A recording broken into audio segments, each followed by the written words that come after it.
Hey, everybody.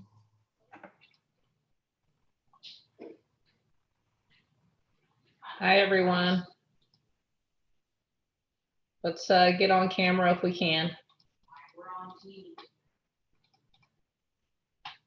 All right. We have some people still joining here. We'll give it a few minutes.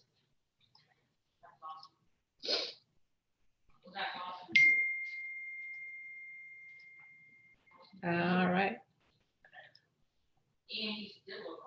Still some people coming in, so we'll just give it a few seconds here. All right, Joe, if you'll watch the waiting room. I'll watch the waiting room. Awesome. Can everybody hear me okay? Thumbs up if you can. Awesome. All right. Well, welcome back to our third session and final session. So we pretty much are almost done, just 2.5 hours tonight. And then at the end of tonight, we'll get into what's next. But I'm going to start off with one bit of housekeeping before we start. Everybody be yeah. sure to put into the chat box your name so we can take attendance. Sorry. No, you're fine. Thank you. I forgot about that. I'll type it. All right. I'm going to share my screen and then we'll jump into Arbiter, which is the system that we actually use to do all our signing in. So give me 1 second.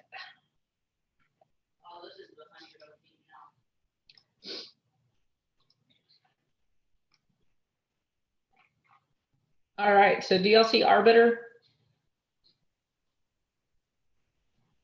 I do. Yeah, okay.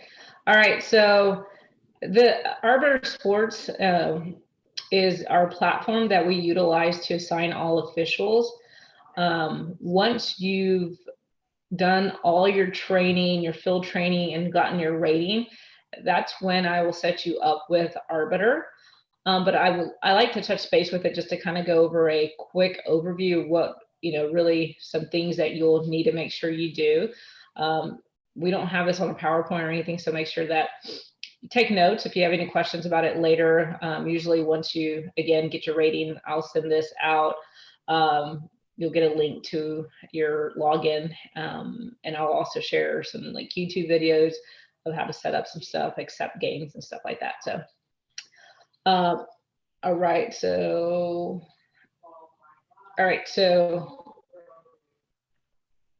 actually 1 second. This is my view, so and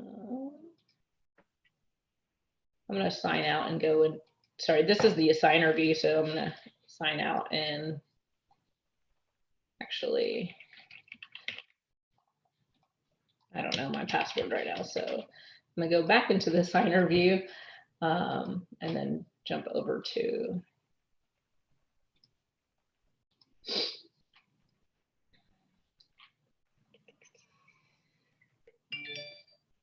all right,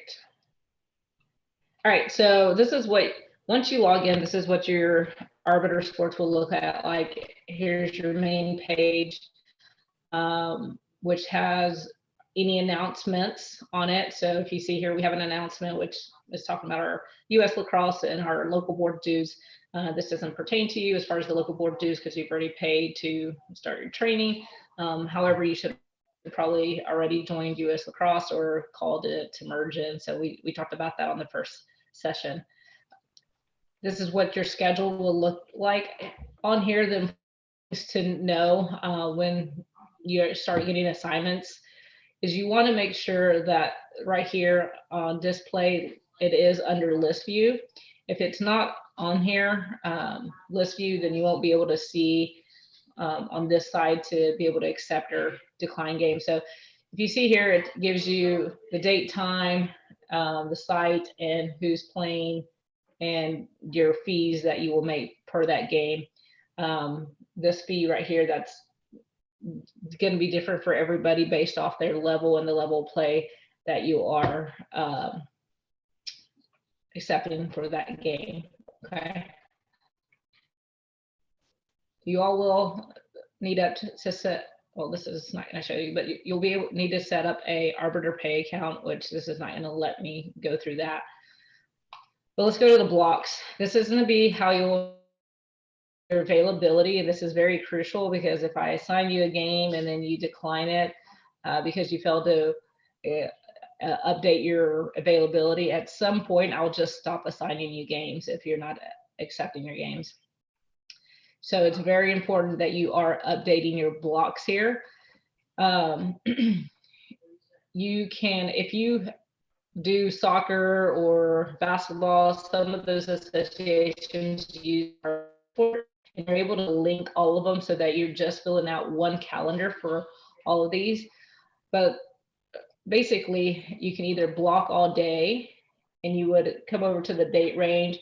Let's say you wanted to block during the week from 8 to 5 or whatever the case may be. You could just select the date and you could, you know, do the whole month if you wanted to. And like I said, you could block from Monday through Friday here. You can choose the month and then you would, sorry, that would be block part day. And then you would choose the times you wanted to block here and then apply. And then that way it won't show you available during the day. So really easy to use and navigate. Clear blocks, you can add notes for me. So like if you are playing in a tournament and you want to still ref that tournament, this is where you would add the note as well. So you could, you know, put a, maybe you'll put your available, maybe you don't put it maybe part of the day and then you add a note, which I'm not gonna lie, I've never added a note. But anyways, here's your legend. So blue means I have a game assigned for that day. Pending game, meaning you haven't accepted a game, and then red is you block that full day. And then the orange or peach color here is you partially block the day. And then white means you're open all day. So if you don't go in and block your dates, Arbiter automatically shows that you're available, okay? And usually what happens is I will send out an email via Arbiter and say, hey, you know, I'm about to start assigning all of October, so please go in and make sure your Arbiter is updated. If you play for a team or have a sibling or a kid who plays on a team, this is where you can block that team, because obviously we don't want you reffing your sister game or your child's game.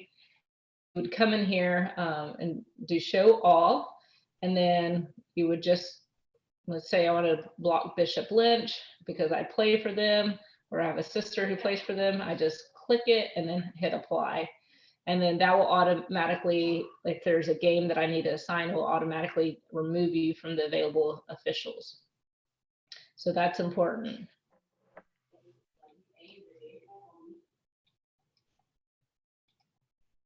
Travel limits. So you want to, especially for high school kids, if you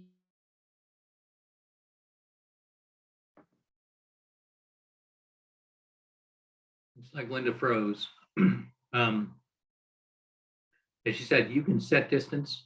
So if you, and like you said, high school kids, if you are not far from, if you can't go too far during the week, then you can set the limit that you won't, you know, not more than 10 miles or 15 miles from your home. And it uses your zip code. Oh, hey, Linda, you froze for a moment there. Oh, sorry. Okay. Did you go over the travel limit to sound? Yeah, I just said you could restrict, you could change, depending on where you live, you can restrict the distance, how far you have to go. Yeah, so you can put your postal code in here and put your distance and apply it. Okay. I've noticed on, I don't know why this is saying Waxahachie, obviously that zip code isn't Waxahachie, but yeah. So yeah, so make sure you're updating that. On the weekends, we do expect a little bit of travel. So, you know, if if you can, do a little bit more than anticipated on the weekends. But for the most part, I think all of it, everybody is pretty central. Maybe like the rock wall or the Lovejoy is pretty far as well. The Keller. But we have a lot of kids on this training class actually that live in some of those areas, so it kind of works out. So just make sure you are updating those. All right, list. This just gives you a list of officials. So let's say you did accept a game. Oh, real quick, when you are assigned a game, you are expected to accept the game within 72 hours. If you don't accept the game, it will automatically kick it back to me as a decline and then block you for that full day.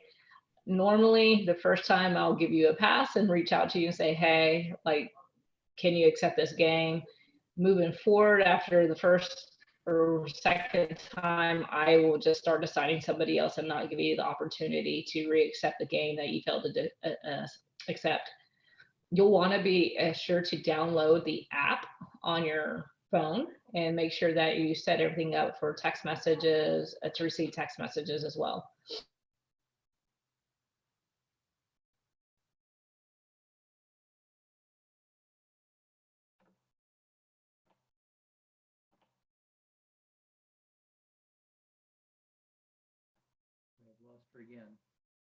Again. Yeah, so again, critical, as she said, to remind you, 72 hours to accept. If you don't accept it, she said it will block you, and in the first time or two, she will be merciful, but after that, she will move on to somebody else. It's important. That means, you know, if you need to keep your blocks updated and you need to look for games and accept them when you get them.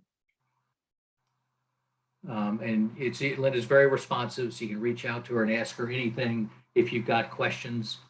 So no problem. I think we lost Linda. She's having internet issues. Let's see.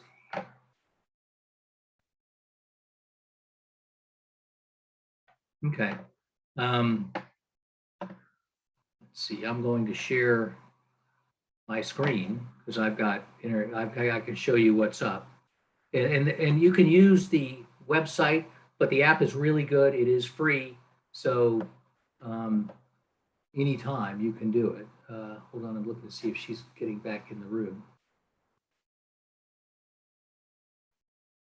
Sorry, guys, a little technical. So sorry, I got kicked off again. Quick question about Arbiter. Do we have to wait for an invitation to after you've entered us in Arbiter, or can we go ahead and get in there and start playing with it, looking at it, that kind of thing? Yeah, you'll have to wait for an invitation to be able to access it. Okay. Yeah. And like I said, I'll send those out once you've been rated. It's fairly straightforward, and if you do other significant officiating, they may use Arbiter, and you can just link them up, and all your conflicts will appear automatically. So if you got another game, it'll block the same period. Yeah, and that's what I was wondering if I could.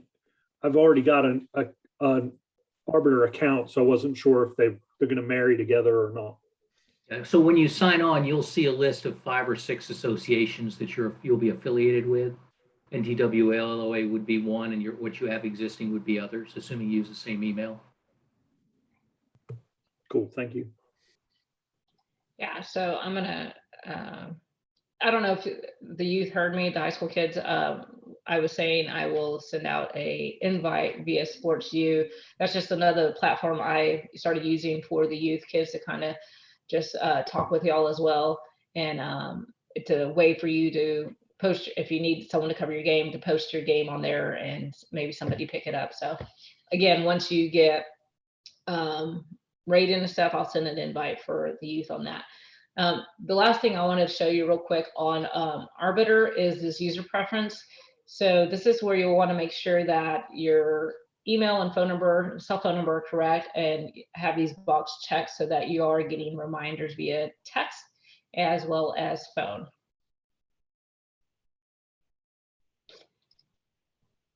Oh, I can't access this. So Ed, to answer your question, I think under profile sharing, if you go under there, there's a box where you can check to share your blocks. And if you're assigned a game with another organization, it'll share it with me so that I don't assign you to something when you're maybe working men's or football or whatever the case may be.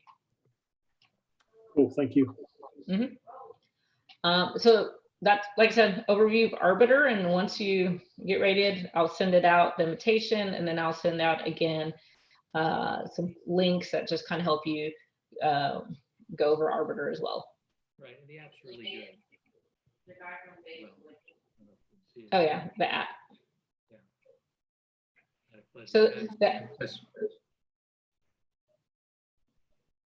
the app's really good. The only thing is trying to do your blocks on the app is really difficult. I've had a difficult time doing that. So I always just say, go in on a laptop or your desktop and update your blocks on that. Any questions about Arbiter? No? All right. I'll let Joe take it over then.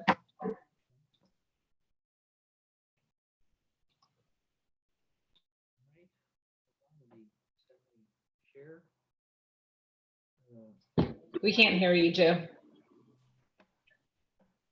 Can you hear me now? Yes. Okay, sorry. I'm going to go share my screen.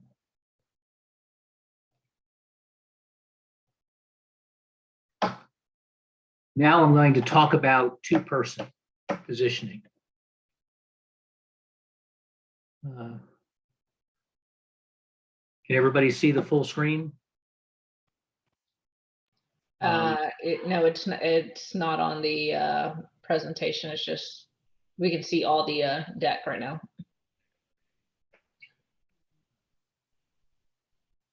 me try and share again. Can't hear you.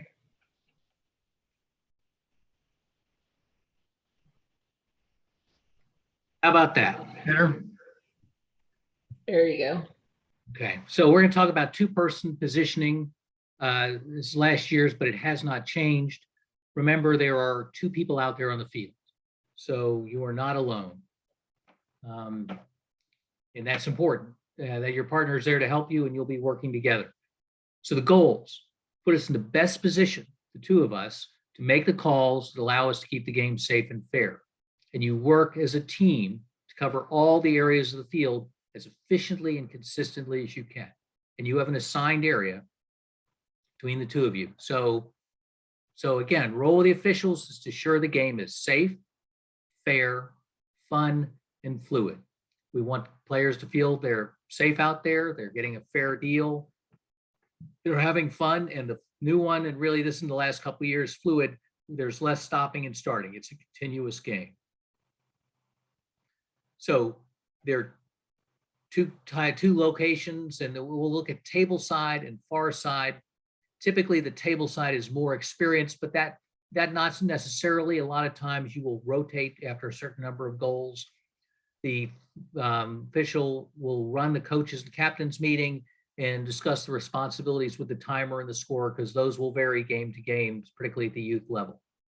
Far side official may be less experienced and will participate in all pregame discussions and meetings, but the reality is we want you as a junior official to be as active as possible. So even though you may not be the senior official, it's good practice for you to be running the coaches and captains meeting and talking about the responsibilities. It helps you learn. And again, once the game begins, we have the same duties. We work together as a team. We want to be safe. We want to be fair. And as it says at the bottom here, we may rotate. We typically, depending on the game, you'll rotate after every 3 goals. And it's really, you both have to agree. If one of you is uncomfortable, it's not going to happen, but you just discuss it with your partner. And a lot of times, if a game is not very close and one team is always scoring, it's just a nice change of pace to switch after 3 goals. So you're doing a little trail, you're doing a little lead. Okay, let's look at the areas of responsibility. You have 2 officials, and really when you look at the overall field, there's a shared area, sort of the middle, sort of looks like a cell phone shape almost. But the bottom official, when you're moving to the left, the bottom official is what's called the trail. And so you have your side of the field and you have the end line to your right. And the other official, the top official, when is heading to the left, is the lead official at this moment, and has her own sideline and the end line as well. Obviously, if the ball were moving to the right, this reverses. And so the lead official, as you can see, has the critical scoring area. And the trail official does the off-ball fouls, and the different kinds of the fouls that occur might be in the critical scoring area, but they're not necessarily following the ball. So look at the area, what's shared and what is your own space. So top official was discussed, bottom official, each one, top official has the green sidelines, the bottom official has the yellow sidelines. So you have the sideline that you're running along and the end line. So it's important when the ball is going down the field, you need to stay at or ahead of it if you can, because if it goes over the end line, that's your responsibility as lead. Any questions? Okay, so let's talk about the draw.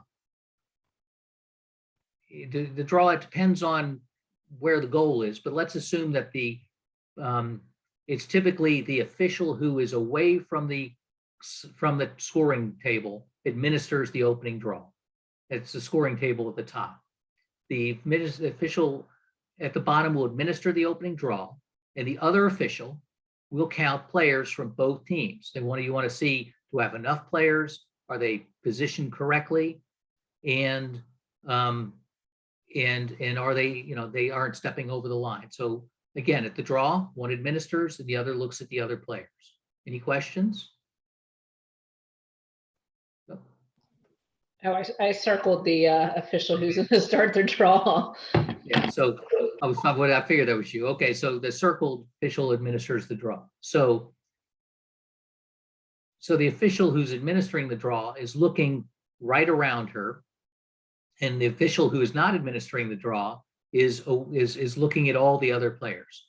You're watching to make sure, again, you've got a good count, and you've got and everybody is in the right position, not too many players in the middle. And again, before the official who is administers the draw, she wants to look at her partner and say, do you have a good count? So you're working together as a team to make sure before you have a draw, everybody's where they ought to be.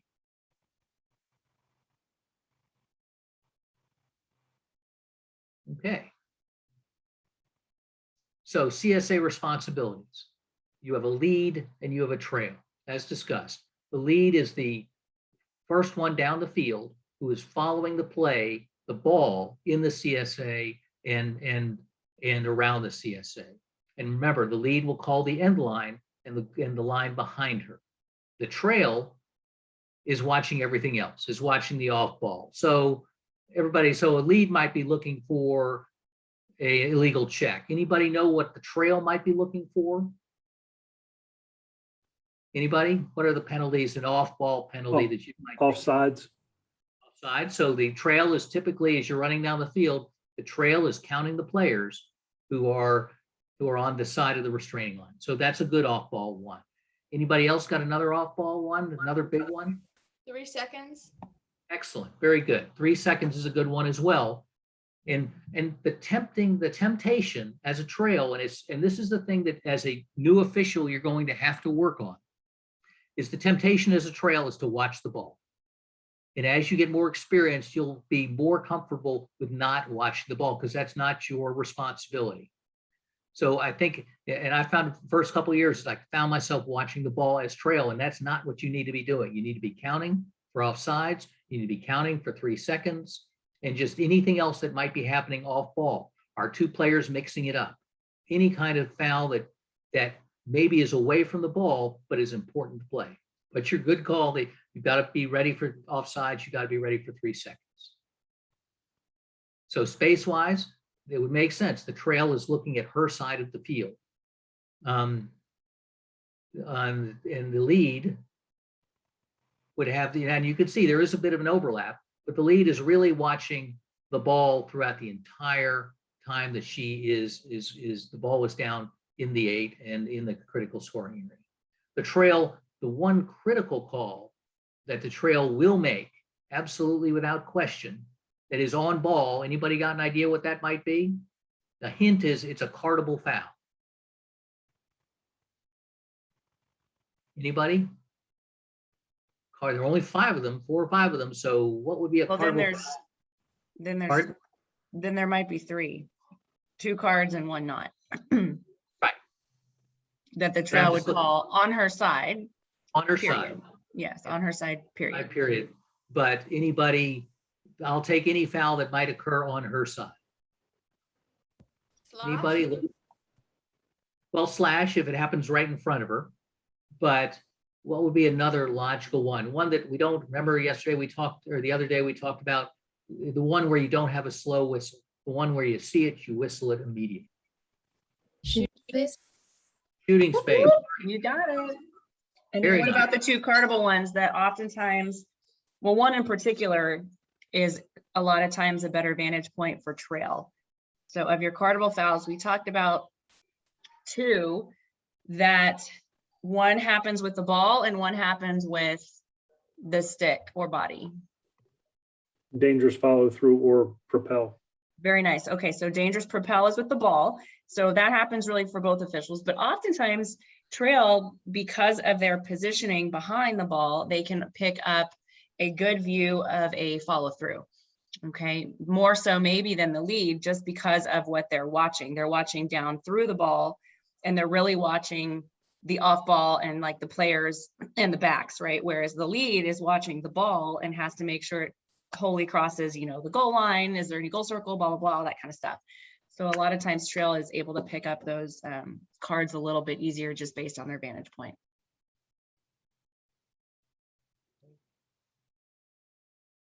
Okay, so CSA responsibilities, lead has on-ball fouls, shooting space on her side of the arc, goal circle activity, end line and sideline boundaries. So as talked about, you'll have the end line to your right, the sideline behind you, and off-ball fouls on your side of the arc.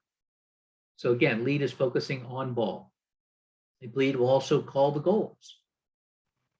Off-ball trail has off-ball fouls, shooting space on her side of the arc, restraining line violations, such as, like Ed mentioned, offsides, dangerous propel, dangerous follow through. And again, the trick on trail is not to be mesmerized by the ball. That's the hardest thing for new officials, is they are on trail and suddenly they're just watching the ball. Well, that's what the lead's supposed to be doing. You have other responsibilities. And once you get comfortable with being more off ball, that's going to help your skills a lot. Lead positioning. And this is really important to the game, is where should you be as lead relative to the ball? So you have your purpose is to see the ball and space between the ball carrier and her defenders. Well, that would be easy if the ball carrier and the defenders never move, but they do. So there are 2 approaches to how you position yourself where depending on where the ball is, to make sure you have the best position to see the ball in space. One is tangent and one is quadrants. And tangent says, I'm looking at the ball and I want to always be at 90 degrees to where the ball is. So as the ball moves around, you are moving around. And quadrant says, okay, there are 4 sectors. I'm going to be in the adjacent sector to where the ball is. And really you have a combination of 2. This will become more meaningful to you as we get out on the field. But conceptually, there are sort of 2 strategies on how you position yourself as the ball moves around the field. And you'll just find the one that works best for you. So lead tangent positioning, I said 90 degrees. So draw a line from where you are to the front of the goal circle, and the 90 degrees from that is where the ball it should be. So as the ball moves, you will move. Let's see. So see that, I don't know if y'all, I'll run that back again. Let's run. So you want to see where you are relative to the ball. And again, 90 position, because in this way, the defender is going to be in front of the player typically. So this gives you space so you can see the offensive player and the defensive player both. You don't have their backs to you. Because if you got, if all you see is the defender and with their back to you and you can't see the offensive player, you're missing what's going on. There might be a charge. And so you've got to be in the best position where you can see both players. Okay, as the ball moves towards you, you're moving lower, again, to keep your position where you can see the position of the players. Again, this will be more meaningful as we get to the field part of the training.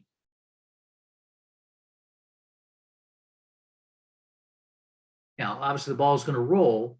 And so there's a point where you cross over, but here, look, you're very deep because the ball is deep and close to the goal line extended. But again, think the 90 degrees, and this positions you in a way you're going to see both the offensive and the defensive player with space. Any questions?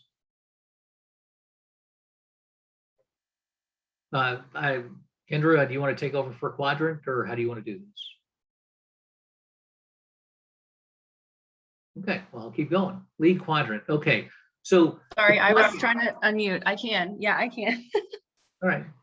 Sorry, I was just trying to unmute. Okay, so quadrants, you know, really it's still a tangent is what you're looking for, but you can think about it as being a tangent, or you can think of yourself in position of being in a quadrant, which still makes you tangent to the ball as it crosses, as it touches that goal circle. Okay, so you'll notice you're in quadrants 1, 2, 3, and 4 is how it's split up. Notice also that the quadrants start at the top of the goal circle. Okay, not in the goal circle, but at the top of the goal circle. Okay. Jill, you'll have to continue to click for me. So the ball's to the right, player to the left. Okay, so if you could back it up. So if the ball is in quadrant 4 and the referee is in quadrant 1, the idea for quadrants is that you want to be in the adjacent quadrant to the ball. So that means you want to be next to the quadrant that the ball is in, that quadrant as well. So then if we animate here and the ball moves from 4 to quadrant 3, then the ref would then move from 1 to quadrant 2 because that referee needs to be in the adjacent quadrant to the ball. So your ref is going to only be in quadrants 1 and 2 because they're the lead official. Okay, so this is only looking at it from the lead's perspective because they're the on-ball ref when we're talking about this tangent scenario, okay? All right, so now the ball is in quadrant 2, the ref is in quadrant 1. They're already adjacent quadrants, so they're good to go. A lot of times what happens is you'll see the referee here drop below the goal line extended because they have to be able to see if that player coming in quadrant 2 goes to shoot, they need to be tangent to the goal circle in order to see if the ball, you know, crosses the line legally. There's no, you know, stick, foul business happening right there on the goal circle. So a lot of times as the lead official, you will drop low into that first quadrant and be below the goal line. Okay, so again, if you've got ball in quadrant 4, but then it rolls, the player is going to wrap around the back, of the goal circle, then the official stays in quadrant 1 because they're still going to be adjacent to ball in quadrant 2. Okay, and then if the player goes from that location right there and shoots, then they're still behind, or excuse me, they're still tangent to see, again, the goal circle, fouls, the on ball, maybe pushing, stuff like that. Okay. All right. So transition. So every official is going to transition from lead to trail, trail to lead. As you're trailing the ball, it truly is what the word means, right? You're behind the ball, you're trailing the play, you're looking down through the field, kind of the big picture to see what's going on. You want to, as you are moving though from trail to lead, then that means the ball's transitioning to where now you want to be ahead of the ball. Okay, so you need to hustle. That's going to be something very important for your first rating game. As an official is your position and can you recognize fouls? Those two things are going to be the biggest. If you're in position, meaning your transitions, your hustle, your tangent, then you're going to be able to make the call, the fouls. So they run together. So you want to be able to stay ahead of the ball. You also want to stay wide of the players in the ball. So you might have to, we used to call it kind of a banana. So you kind of have your home base where you're, you know, trail position. And then as the ball transitions, you come out wide, kind of make a banana curve. And then you kind of sneak back into the CSA on the other end when you're lead official. Okay, so you want to be outside the players and the ball. That's also very important because it kind of gets a little dangerous in there. You end up turning yourself around and you're not in good position and a lot of times get burned and then you're behind the ball, which is not where you want to be. maintain a view of the action into the CSA. So again, you're leading the ball as it's coming into the CSA on your end. As you're moving from lead to then trail, you're trailing the ball. You count the players ahead of you for offsides. We will teach you on the field when you have your first shadow and observation games to count as you're running. So by the time you get to the other restraining line to kind of home base your area, then the offsides count's already taken care of, and you can just work on your other off-ball fouls that you're looking at. You want to stay up with the play, run through the restraining line. Kind of the home base for your trail official is about the 15. So if you think about the 12-meter fan and you come out a few more meters, then you've got about 15 meters out, which puts you in a pretty good position inside the restraining line. And then you still need to anticipate, because these girls are fast and they're only going to get faster. So you need to be able to anticipate and quickly be able to transition back again to lead if that comes up. So responsibilities in transition. So you've got your lead to trail, trail to lead. So the ball's going to go up the field. We watch the animation here.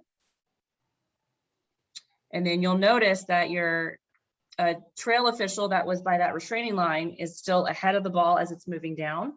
And the lead official that was down by the goal line extended on the left side of the field is trailing the ball now. And they're going to kind of keep the same relative position as they keep moving down the field. And again, in terms of who's watching the play, you may notice early on, this is sort of a shared area.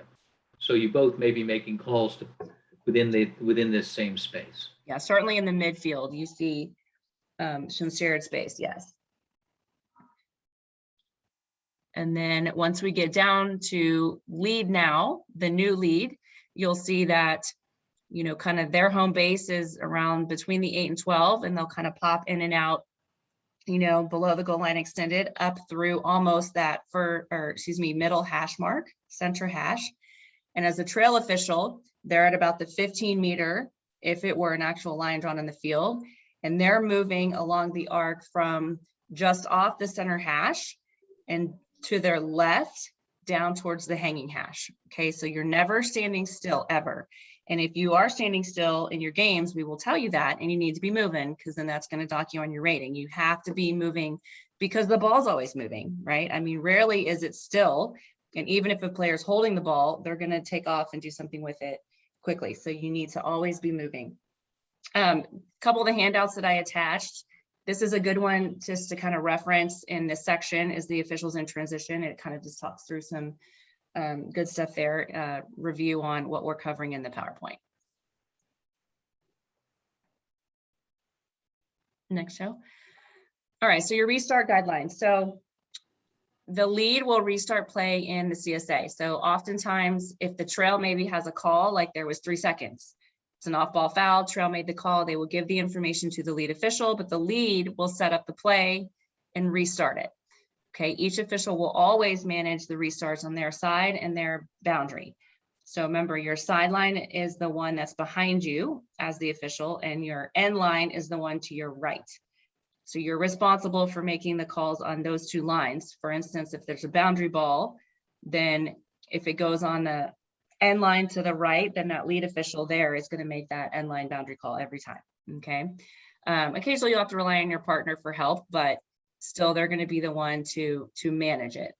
Okay. Manage restarts on your third of the field. So if you think of the field broken up into lanes, not lanes by restraining line, but going perpendicular to that. If you were to think of 3 lanes, you've kind of got, you know, your first third is where you're running, essentially. The middle third is where you run through kind of the center circle and that space in the field.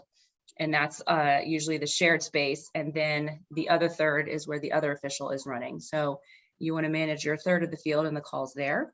Know when to release to your partner. If there's a play that's happened and maybe it's on your side of the field, but the ball's transitioning, you may want to let your partner restart play so you can continue leading down the field. You don't want to, you know, take the time to, you know, restart play if indeed you need to go ahead and move it and hustle down the field. Step up is trail to manage restarts when your partner is transitioning to lead. So again, a situation like this, if there's a call made maybe where the ball is going to be turning over and going to go the other direction, then the trail can take that, set it up while the new lead takes off and gets going down the field. Next. Okay, so here's some examples here. Each official will monitor, again, the sideline behind them and the inline to their right. And each official will restart play in their CSA, which just means they're the lead at that time. There's kind of the thirds materializing in this slide. So you've got the yellow would be the official on that sideline, her third. The green is the shared space third. And then if we keep going, then the other third is going to be at the top for the other official. And those are the thirds I referred to a moment ago. All right. So certainly the midfield is a shared space, but if it's on your side, then you'd make the call. And only if you needed to kind of kick it to your partner to get ahead, then you would restart in that area as well. Teamwork and communication. So there's a pregame checklist also that I attached here. And some of this information listed is going to be on your rating form that we will be looking at. For instance, if you look at the top left, your attire and equipment, do you have everything ready to go on your rating game? Do you have your uniform? Are you dressed properly? Is your shirt tucked in? Remember, we all want to, you know, this is your job. You need to look the part. You need to be professional, come in with confidence, you know, carry yourself well, know your rules. You can bring your, you know, until you get your rule book, you can bring your rule reference sheet and keep it in your bag that you take to the field. But eventually you'll have your rule book. You'll want to keep handy in your bag in case you need to reference anything like that. You'll also work with your partner on, you'll walk the field together at the beginning, make sure the lines are drawn properly, go over any rule changes, especially at the beginning of the season, to make sure we're all on the same page with that. That'll come up this fall season because the tournaments that'll be happening will probably start practicing some of the rules that will go in for 2022. So we need to make sure we know which rules they may or may not be using at the tournament, because some tournaments may choose to use more than others. It's just kind of, you know, up to them on what they want to do for their tournament logistics. Also, tournament play, a lot of times they won't have any kind of stop clock situation. The games will be shorter. There may not be timeouts. So those kind of things you'll want to talk with your partner as you're coming onto the field to make sure you know the rules for that tournament, if you will. Talk to the table personnel, the table and timer, make sure they know how to time properly, record the cards, penalty times, such like that. And then leading the coaches and captains meeting. All these things are things you'll be doing with your team, your partner, and communicating as such. And that ends this slide, this presentation. Perfect. Okay. So two-person positioning. All right. So, you know, this one's a little hard. The animation is great, but when to your field work is when you'll really see, you know, that come into play. I'm going to pull up, we had just about 6 slides to finish on our last presentation of the major fouls. So I'm going to go ahead and go over those few slides. We'll highlight youth specific rules, and then we're going to take the test. So we might take a quick break and then come back and take the test. But tonight's going to be a little lighter on us talking and more on you talking, so you can get in your groups and go through the exam, and then we'll check it, have it done, and then you can submit it, you know, on your own time online. All right, so let me pull up this last PowerPoint. So what we didn't get into last time was the penalty administration for offsides. So remember, offsides, we do consider to be similar to a major foul only because we administer it like a major foul as far as how we set it up. Is everybody visible to that? Yes? We can see it. Okay. So offsides, as we know, we have the restraining line, which is how many yards from, oh, it's on the side. Well, there you go. So the restraining line is 30 yards from the goal line. When the ball's in the team's offensive end, then that team can have only 7 below the restraining line. So that means down in the goal area below. When the ball's in the team's defensive end, the team can have 8 players below, and that's because we're counting the goalkeeper at that time.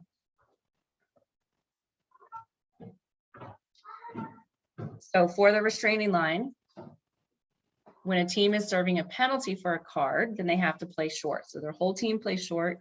So instead of having what we would say 7 over, 7 pairs, they could only have 6 over. Okay, now there won't be paired up now because only one team has the card likely, but you just have to be cognizant of that, and there'll be a player off the field altogether, right? If a team receives a fourth card and beyond, then they will play short for the remainder of the game. Okay, and remember, if a coach gets carded, then that counts as their total team count. So the table will be documenting that stuff, and then also, you and your partner would be aware of it and document it. But then, the table needs to help you keep that tally up as well. When to call restraining line foul. So always, if an attack player goes offside, so they're, pushing towards goal, they're headed there, always we want to make that call immediately, because that means they're already on an advantage. And why do we want to let them go ahead and play it out, so to speak, when it's already illegal? We don't need to let them shoot and then call it back. All right. If we see the attack offside, you call it immediately. Now, if the defense is offside, a lot of times it's something in transition. They may be able to correct it quickly. And so they may step over a few steps and then go ahead and get back. So our mechanic or our signal for that is by raising your hand up, and you'll see the hand on the slide, and we keep our hand open. Okay, so that just means that we see the offsides and we may see what happens to make sure that the defense isn't gaining an additional advantage having an eighth defender down there. So the official will hold the whistle, put their hand up to show they see the foul. And if it's not impacting play, then they, may just keep their hand up there and give her time to return, showing though that you do acknowledge the foul is happening. Now, if you go ahead and make the call, then you would close your fist as you blow your whistle and then set up the offsides. So offside penalty administration. So if it's by the attack, then the defense is going to get the ball at the spot of the ball, wherever it happens, no closer than 8 meters to goal. Okay, so that's still reigning true always. And then the closest opponent will go 4 meters behind. Okay. If the attack fouls and it's inside the CSA, then where is, well, it'd still be going out, but if it's inside the CSA, then they would go to, I guess, the dot as well, but that comes up really in the defense. So we'll hit it on that slide, on that side of the slide. So inside the CSA, above the goal line, attack's going to get the free position at the center of the 12. Offsides is kind of its own setup. So notice the center of the 12 is nothing we've seen with any of our other foul setups. The closest opponent is going to be 4 meters behind, and you clear the penalty lane. This is the only foul in the game that's set up at the center of the 12 specifically. Inside the CSA, if it's below the goal line extended, then the attack would get the free position at the nearest dot. Closest opponent would go 4 meters behind. One thing to note here that it doesn't say that you should do first is you should always move the team who's offside, always move the player back so that offside is corrected first. You should always do that first. That's true. And then it takes another opponent behind because they still have to be penalized for it. Correcting the offside doesn't correct the fact that they, had fouled. It only gets them even again. And then they still have to kind of, be positioned to, show the foul, which is when that closest opponent goes behind and such. Good. And one other thing to add here, it's a whistle start. Oh, yes, good, because it's one of our non-self-start situations. So no matter where it happens down there, even if it's outside the CSA, because it's offsides, it's a whistle start. It's not a stop clock, but it's a whistle start. Although if it's in the CSA, I guess in the last 2 minutes, we'll stop the clock and whistle correct. start. Right. New this year, the last 2 minutes, it would be a stop clock. But that's also what the timer is supposed to be doing. So it's not like you're stopping it and calling timeout, but the table needs to be, making sure they're doing that, and you would be checking in on that as well. Well, we would show our signal because new this year, it's no longer every whistle under 2 minutes. It's only. Oh, we're going to have to show that mechanic now. Yeah. Yeah, within the CSA, in the last 2 minutes, you will have to show a timeout, stop the clock. Good. Okay, so quick review for offsides. If we see 3 attackers behind the restraining line, would we call offsides immediately? Someone unmute. What do you think? Yes. Yes. Why? So the other team doesn't get an advantage. Okay, but if they're behind the restraining line, then could they be subbing back there? Because what are we really worried about? Who's below, right in front? Right, so if they're in front of us and they're 7 over, is that good? It is good, right? So what if they have 7 over and 3 back, but maybe that 4th player is just subbing and we didn't see her? So would we call it immediately? No, we need to make sure we've got 7 forward, and there might be another reason that there's only 3 behind the restraining line. Okay, It's too It tricky, is. y'all. You should always count forward, not backwards. Yeah, it is tempting to count backwards, but because easier, there's less to count. Yeah. Yes, certainly it's easier, but we'll tell you, kind of like earlier in the slide where we said, you know, as you're transitioning from trail to lead, you're going to start your count as you're moving. So by the time you get there, you already know there's 7 over and you're good to go. Okay, so number 2, if a defender's offside but coming back over the restraining line, do we call the offsides? Yes or no? Someone chime in. What do you think? No, No. No, good. Why? because they're correcting it. Okay, good. So it's the defense. So we're going to give them maybe an opportunity as long as they're not impacting play. Now, if it's a quick transition and it ends up being 8 defenders on 7 attack, maybe you do need to blow your whistle.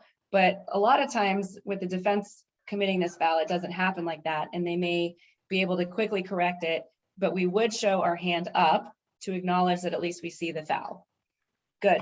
Okay, number 3, if after a goal we discover offsides by the attack, do we allow the goal? What do you think? No. No, why would we do that, right? They got an advantage. So ideally, we want to be counting as we go into that transition so we don't run into this situation, right? We want to be able to call the offsides earlier, correct it, so we don't have to end up taking back a goal. It's just a little, you know, a little hard to swallow, and you having need to be on it that, like, because why did we miss it? You know, that kind of thing. you need to be on it because when a goal is scored, a lot of times the defenders will run over the restraining line. Mhm. So you need to be alert.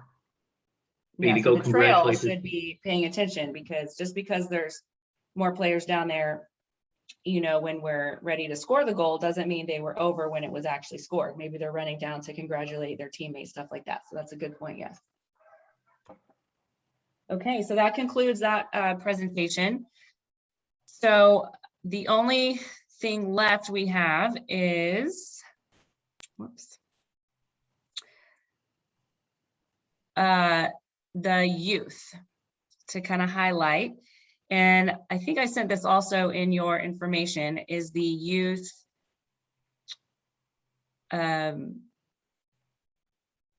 what am I thinking of? Rules and Terp from this year. So it's a good highlight of the youth rules. Also, what we need to pull up is the rules comparison chart. And there's a lot of different levels of youth, and I may let Linda speak to some of that as we go, but you know, well, at least the comparison chart is helpful to kind of break up the few different rules between levels. And then this presentation from the rules and Terp at the beginning of the year will help break up in general, how is youth different from some of the high school rules. So let me pull this up for you. It's actually, the PowerPoint was done in a PDF from the US Lacrosse website from convention. So let me screen share this one. And so if you want to follow along, we've got the rules and Terp PowerPoint, which is in PDF format. And then also the youth rules comparison, we'll be going over both of those. The first challenge is we use a different nomenclature for youth than the national does. They And that's use, just our local league has done that, yes. so we do grades and they do age, and the national does ages. I pulled up the high school by accident. Just hold, please.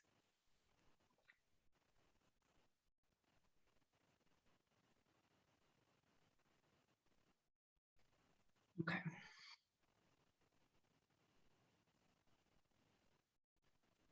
All right.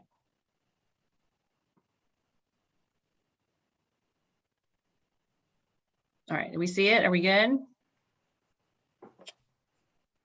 Okay, so the youth rules. So this was the presentation that they did at the convention this year.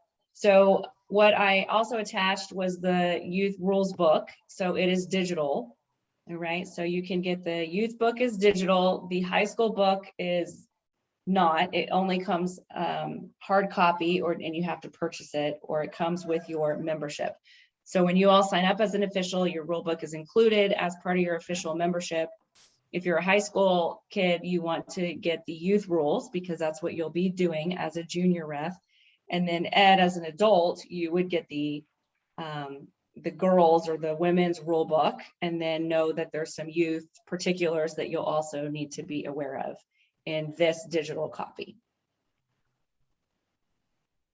So points of emphasis every year at both levels, the youth and the high school, the rules committee will deem certain things that we want to put on emphasis this year. Okay, it doesn't mean that necessarily it's a new rule even, but it's definitely something that has alerted them to the game and things that we need to administer maybe more closely, and we're putting an emphasis on it. So for this year, 0 tolerance for organizations, leagues, and tournaments to adopt, they are encouraging to adopt an anti-harassment and discrimination policy. Okay. So what that looks like is looking at unsportsmanlike behavior, whether it be on any of the hats of lacrosse that we wear, coach, official, fans, or players. All right, so 0 tolerance for unsportsmanlike behavior. So as an official, that really gives us, the role to use the tools that we have, which would be our whistles, our cards, and to actually use them to penalize that behavior. If it's a coach, then we need to nip that in the bud now, and don't wait until, someone actually, does it in the middle of the season when the coach has gotten away with it and then is surprised that behavior had been allowed, right? So we need to nip it as soon as you may hear it, you and your partner, then 0 tolerance. And we're fully supported as a USA Lacrosse organization, and us as NTW LOA, we're in full support for that 0 tolerance as well.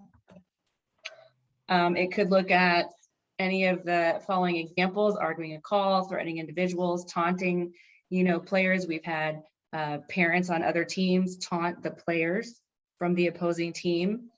We've actually witnessed that before. Those kind of things, we cannot let that go. And if it's maybe something you're uncomfortable with dealing with, then you rely on your partner, and then you reach out to one of us for sure to take care of that later on. Profane or obscene language, certainly want to nip that in the bud as well. In regards to discrimination, race, color, religion, origin, sexual orientation, gender, and any kind of mental, physical, sensory disabilities. A lot of this should be really self-explanatory, but just know that you can't let it go is really the point. Okay, so POE on this slide stands for point of emphasis. Okay, the other one here is for starts and restarts during the second season of self-starts. So self-starts are still relatively new, and so we want to really focus on that. And just because a point of emphasis is highlighted in one season doesn't necessarily mean that we don't emphasize it a different season. It's just different thing the rules committee feels like we need to really focus on to kind of get a good handle on it. So then moving forward, maybe it's not so much of an ordeal or issues we don't see come up as often in the games that they've witnessed, and why it came up to the rules committee at all as an issue. All right, so officials should not disadvantage the ball carrier when resetting plan to self-start. Players must recognize the call being made and self-start within playing distance of the foul. So when we talked about that, remember it needs to be the 1.5 meters away. And if the ball kind of goes errant and you have to go back, a player may have to go back and grab it and bring it to where the self-start should start, that's fine. Give them those couple seconds to do that, because we don't want, again, anyone to get an advantage. If a whistle starts required and a player self-starts, then a false start penalty will be administered. So we talked about that too. So just kind of highlighting starts and restarts, because the self-start in general in the game is still relatively new. And the high school girls probably have it down pretty well, but the youth girls, not so much. I mean, every year there's new youth starting the game for the very first time. right? So we have to understand that, it's a learning experience for them and the officials as well, because a lot of our younger officials are also, officiating for the first times on these youth games. So delay of game self-start, the point of emphasis would focus on outside of the critical scoring area. So players shall be penalized when they repeatedly attempt to self-start beyond a playing distance, fail to stand, fail to move when required or directed, and then encroach on the ball carrier prior to play commencing, right? So again, just movement when they're not supposed to move. We want to make sure that we are guiding that properly. And you can give them a verbal warning, especially at the youth level. However, if you need to escalate it to the delay of game, like we talked about with our green cards, then you can. Repeated fouls, focus here on limiting repetitive fouls and managing illegal play. So we did mention this, if there's many, and many is kind of a relative term. Several also is still a relative term, but if you have multiple fouls of the same nature, a major foul, then you can escalate that to a card, right? So repeated fouls, they disrupt the flow of play. It can result in dangerous play if it continues because it's already a major foul that's repeatedly occurring. And then that just places the players at risk for getting injured, getting hurt, escalating behaviors and such. So the official needs to be aware of those things. Utilize the warnings that you have, which initially would be your whistle to actually make the call. And then if you need to escalate it, then that's when you pull your cards out. So the 2021 youth rules. So your SIGTech procedure, we talked about this, but this kind of changed during COVID and we really didn't get to use it until the following year. And so you check the front and the back of the stick and make sure that, it rolls out. You do tilt the stick 90 degrees. So you'll see this when you do your field work. The eye equipment needs to have the SEI certification and it'll be on the website. Really for us, what we want to do at the captain's meeting is say to the coaches, do you certify all your equipment meets the USA Lacrosse requirements? And they're going to say yes. And so that's something that the coaches should be doing already on the back end and takes the liability off of us. In fact, they took I think they took out of the rule book this year some of the manufacturer's spec items. It really is, as long as you do this statement, you have sort of moved the liability to the coach. And that is all our responsibility to make sure. As long as we ask that question and they say yes, we've done what we need to do. Good. So here's an example. Coach, do you certify that all of your team's equipment is legal under the rules, including legal goalkeeper chest protector as required for 2021 season? In which case the coach is going to say yes. All right, so the SEI certified for the eye protection, the NOXI certification, which is also on another thing we talked about. Who can chime in on that NOXI certification? What other piece of equipment has that stamp? The balls. Whoop, whoop. Yep. So we want to make sure when we're, setting up play at the very beginning of the game, the draw, that game ball is the NOXI standard as well. Very good. Equipment modifications, you can't modify them. Now at the youth level, you can see the deeper pockets because they're learning, but we can't add anything to, the helmets or make them, funky and fun or anything like that. So the GoPro, the Mohawks, that kind of business, you can't accessorize. You can use paint and decals, like maybe for the goalie, helmet, something like that, as long as it doesn't take away the spirit of the game and be a distraction, I guess I would add as that caveat. Electronic devices, as we read earlier in our rules, they're not used for any review of an official's decision. Okay, so what we call in the field is what goes. Free movement, also relatively new. The rules have changed, so we don't have the dead ball and everybody standing when we blow our whistle.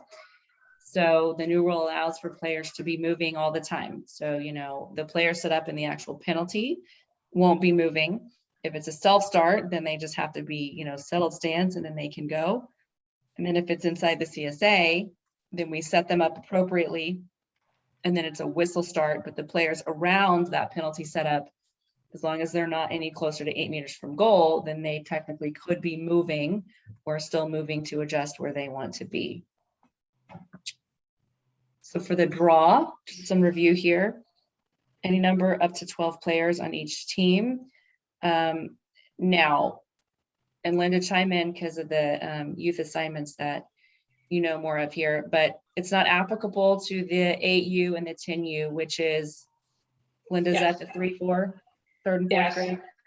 Yep, Okay, so it's, go ahead. third, fourth is 10U. And 1, 2 is 8U. No, we Sorry. don't have many 8U teams, but they're gonna just continue to grow, I'm sure, like we've seen the sport grow so much, but we do have quite a few from the third and fourth and up. So as Joe mentioned earlier, you know, USL does their breakdown universally as 8U, 10U, 12, and 14. Well, how we do it locally is for second grade, third, fourth grade, fifth, sixth grade, and 7th, 8th grade.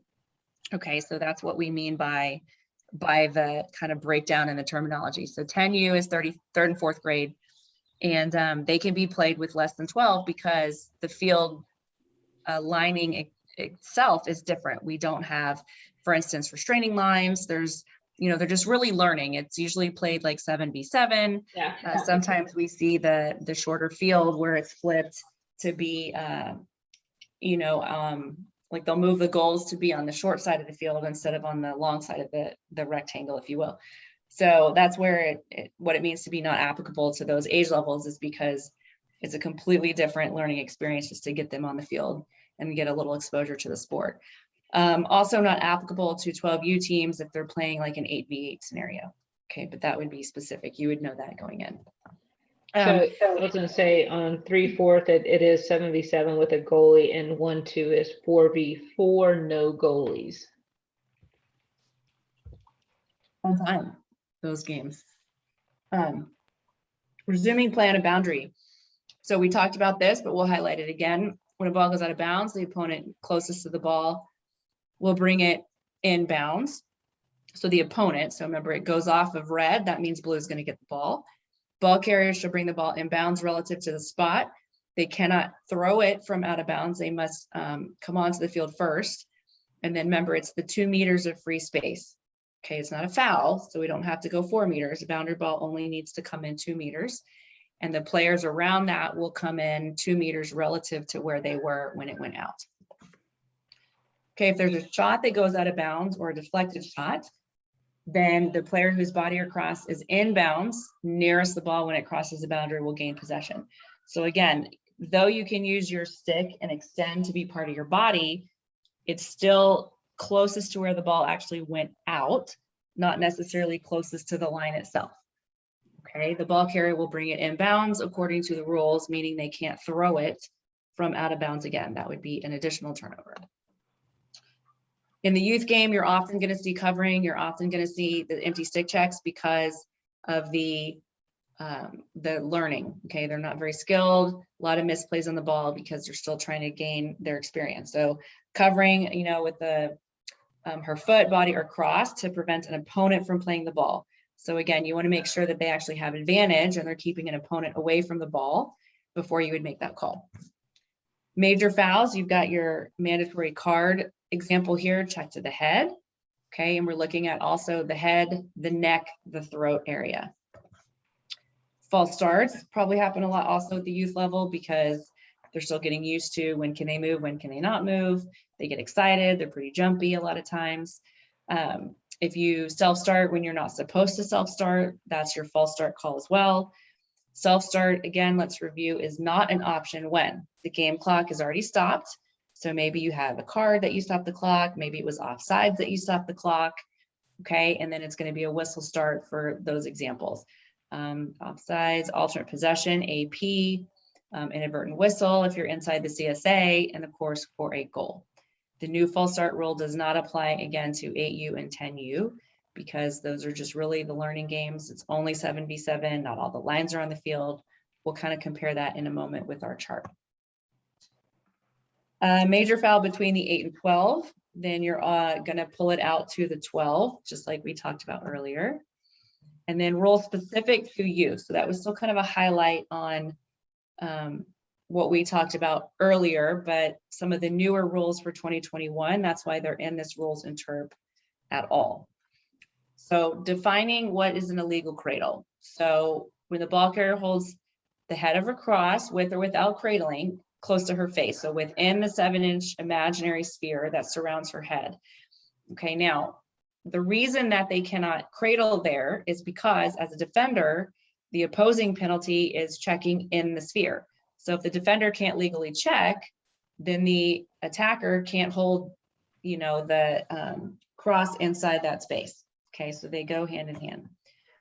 So timeouts, this is definitely different. So for 8U, which is again the 1st and 2nd grade level, 10U, 3rd and 4th grade level, only 1 timeout per game. All timeouts are 2 minutes, like we talked about.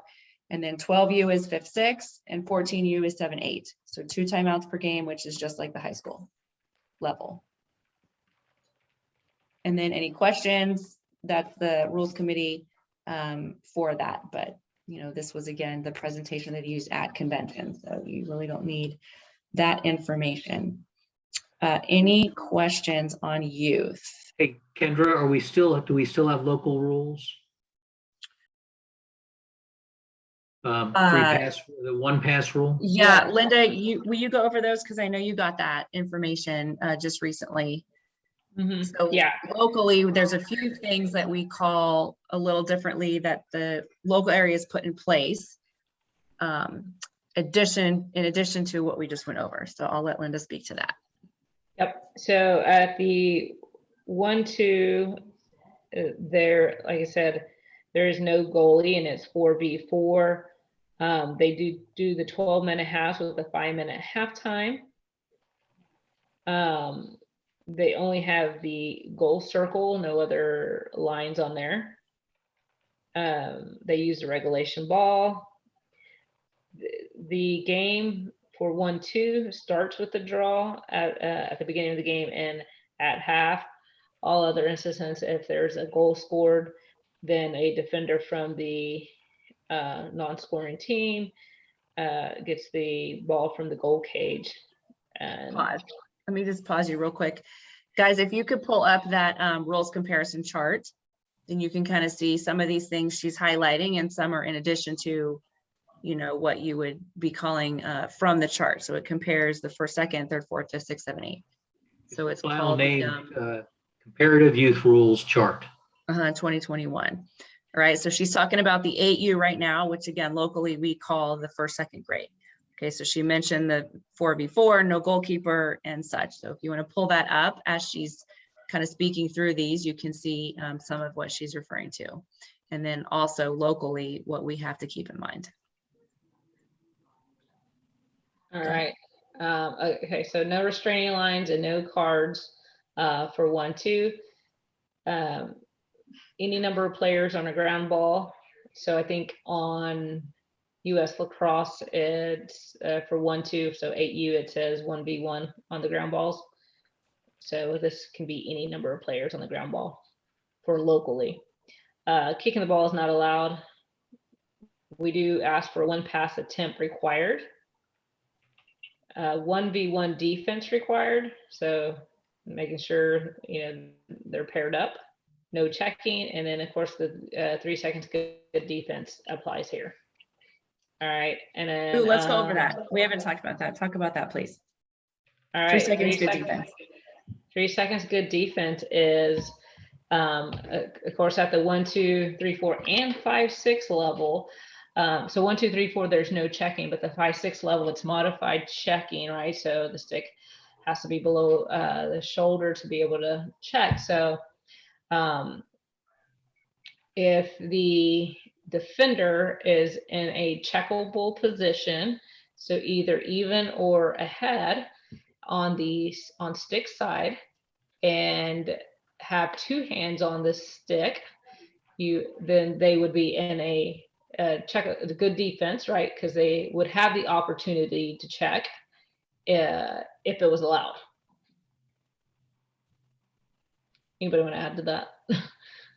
It's a tricky one. Yeah, the idea is if checking were permitted, are they in the position to do it? They don't have to make the check, but if for 3 seconds they're in a position where they could make the check, that is when you call it. And the way you signal it is you go and you do it out loud. You say 1, 1,000, 2, 1,000, 3. And at the end of 3, you blow the You whistle. tweet on 3, yeah. Mhm.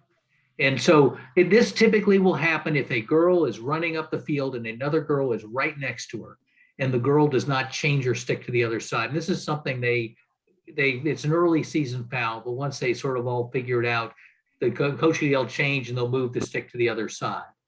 But the idea is if the girl is in a position where if checking were legal, she could check the other girl, the 3 seconds starts. Now, if the girl moves the stick to the other side where it's not checkable, you stop, it'll count.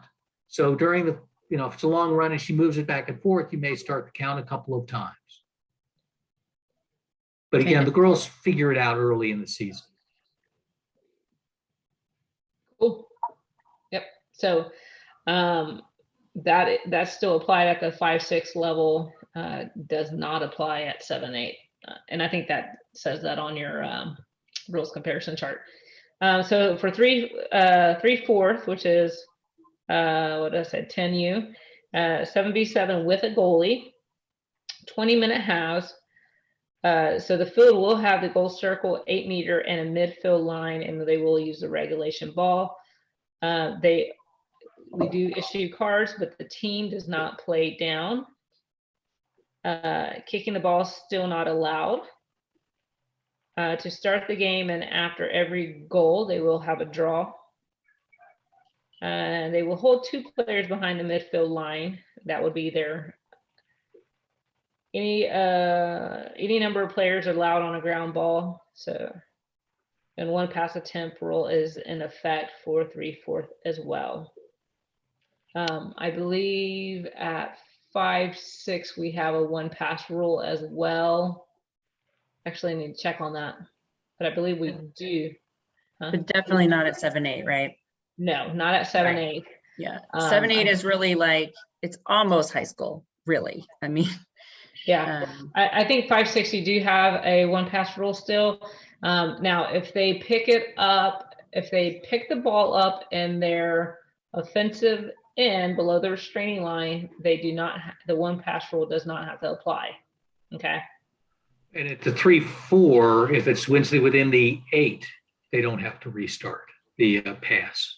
So 3, again, if you lose the ball, you don't have to redo the 1 pass. If 3/4, if you pick it up within the 8, or the 5-6, if you pick it up within the restraining line. there's a lot of information, so don't stress about it because Yeah, don't worry I'll send it about out as well. yeah, it'll come together when you're on the field. But I just wanted to highlight something. If you have that rules comparison chart pulled up, the reason why there's just a little bit different rules for each level. I mean, it seems like a lot, but if you think about it, it makes sense because as the girls are learning and gaining skill, then some of those rules are going to, change and fall off, if you will. So if you look at, for instance, checking, which is about 2/3 of the way down the list, then at 1st, 2nd, and 3rd, 4th, there's no checking at all whatsoever, at all. And if you were to see a check of any kind, you would blow the whistle, it'd be a turnover, period. Now, as you get to 12U, which is our 5-6, that's modified checking. Okay, so now we're giving them a little more. They've got some skill developed. We're giving them a little more leeway into the high school part of the game, the full rule set of the game, if you will. So modified checking is they have to have both hands on their stick, and it has to be from where the other player's stick is below the shoulder, and then they can check down and below, or down and away, excuse me, but the other player's stick must be below the shoulder. So really you're looking at below the shoulder, down and away. That would be a modified check. Now, that's also the reason that we have the good 3-second good defense is because, players can cradle wherever, right? They can cradle up high, they can cradle down low, but if they're choosing to cradle up here out of their sphere still, it's legal, then the defender can't check up there based on the youth rules, but they could have good defensive position and still get the turnover if they were able to check. Okay, so that's why we have those in place at the youth level. And then when you move on up again to 7-8, you see that it's transitional checking, which is really, Linda, isn't that the only caveat is that you have the certified officials and then it's full checking? Well, I think it's a 12-inch sphere and not a 7-inch sphere for That's transition. right, that's the other thing. So transitional, they have a larger sphere, but essentially it's full checking from there. And so, you know, I mean, as you can, just in that example, you could see how it's moving them up to the full set of women's rules. Another one, a good example would be on the like restraining line. So there's not even restraining line drawn on the field at the real young levels, but as you move up, then you start to learn more about offsides, and then we make that call fully, you know, like they would anticipate at the high school level as well. So just kind of, you know, definitely read through this when you are taking your test and before you get on this first youth games. But it seems like a lot of information, but you know, it should kind of be intuitive as, you know, the age group develops, then the rule is going to develop with it. Anything else in youth? I don't The know. other rule is 3, 4, and 1, 2. They may have a Hector the protector, just a shield on the goal, and they just can't roll it in. They have to shoot overhand. That's the only other sort of local rule in the past, but it's not ball. But you won't see it in the national rules. Right. Oh, Any yeah. questions on youth? Like it's a lot. There's a lot of little intricacies about it, but don't stress about it either, even though that'll be the level that you do first. What's the mercy rule? So that rule is if one team is ahead by 4 or more goals, then we give the opposing team the draw, like they get it in their stick, and we just do a whistle start. Now, a lot of the teams, even though the goal differential may be 4 or more, they still want the girls to practice the draw, so they'll defer to just do the draw anyway. But they have the option of getting possession at the center circle if the goal differential is 4 or more. That's what that means. And it's an indirect Yes. position. Good point. So we blow our whistle, we would say indirect, blow our whistle. And what that means is the girl couldn't just go to goal right there. She has to at least pass it off. You've got the 1 pass rule to hit still. Which is that too. It takes care of that too. So. Good Yeah, question. the mercy rule, and at one point with 6 goals, I don't know if that's still true, Linda, but again, the coach may say, I don't want it. I want to do a draw every time, even though I'm getting crushed. Yeah, and you should just ask. And then once you ask, then they'll probably stick to the same decision every time. So. Good. Questions? Anything else here? Okay. So how many of you were able to print the exam? And it was a little lengthy, but it really is going to be good because when you go back to online submission, it'll be nice that you have it in hand to be able to just point click, and then you can take notes and such. But what we're going to do next, I'm going to tell you, and then we're going to take a quick break, but I'm going to tell you what we're going to do, and then we'll break and come back and do it. So we're going to work the exam. I'm going to put you in groups again. You need to be talking. Okay, I know, we don't know each other and whatever, but don't be shy. This is a learning experience for everyone. So Joe and Linda and I are going to pop in and out of the rooms, but we really want you guys to work with each other and talk through the questions on the test. It's pretty lengthy, right? But, if there's one that, you all can't come up with an answer or narrow it down, that's fine. Just bump to the next one because we're going to go over it together at the end. Okay, so you can mark some of those and be like, well, we've narrowed it down to A and C, but we're not real sure. Go to the next question. Doesn't matter. Talk through what you do know from what we've learned the last 3 days and get through what you can get through. We will start you off with the multiple choice section and then come back and do the true false last, because the multiple choice is really going to be where you get the game scenarios and kind of the thinking application questions. So we're going to start you off there. And if you finish those while we're still in groups, then you can go back and do the true false. Okay. But let's take a 5-minute break. So I'll see you back here. We'll say 8:30. Okay. Get the materials that you need. So have your rules reference sheet, have that exam, something to write with, and we'll see you back here at 8:30, and I'll give the directions again and we'll break out into groups. Okay.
Okay, so again, what we're gonna do here is we're gonna break out into breakout rooms, and we'll probably have maybe groups of roughly 6 or so, 6 to 8 maybe. I want to encourage you, don't take your face off your screen. Like, I want to encourage you to talk and, go through these questions. Start though with, let me see. These are pretty good. So they're kind of mixed in. Used to, they would put them like all the true false in one chunk and all the others in another chunk. So what I want you to do then is answer the questions that are not true false and just go through them that way. And then if you have time before we've regrouped, then go back and answer the true false ones. So you can get to some of the scenario questions. There's some really good examples of, game situations and such for your application of what you've been learning this week and last. So we're going to break you out into rooms. Joe and Linda and I will kind of pop in and out, but really want you to use each other to kind of figure these out on your own so we can come back and talk about them. And we'll maybe spend about 20, 25 minutes. So we have time to go over them at the end, take questions, and then also any administrative items, questions for you all that you have now that this is our third and final session. Okay, are we ready? Any questions before we begin? Yeah, Okay. just work with each other. Just try and work with each other. Yeah, I'm going to break you out. And Joe, Linda, if you get in a room, then go ahead and leave the room initially, and then we'll pop in and out as we go, okay?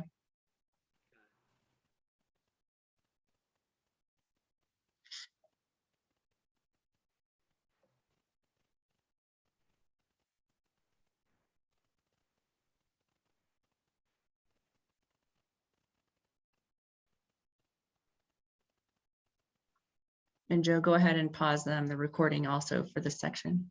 Pause. I think we're missing my room. Here they come, yeah. That's great. Yeah.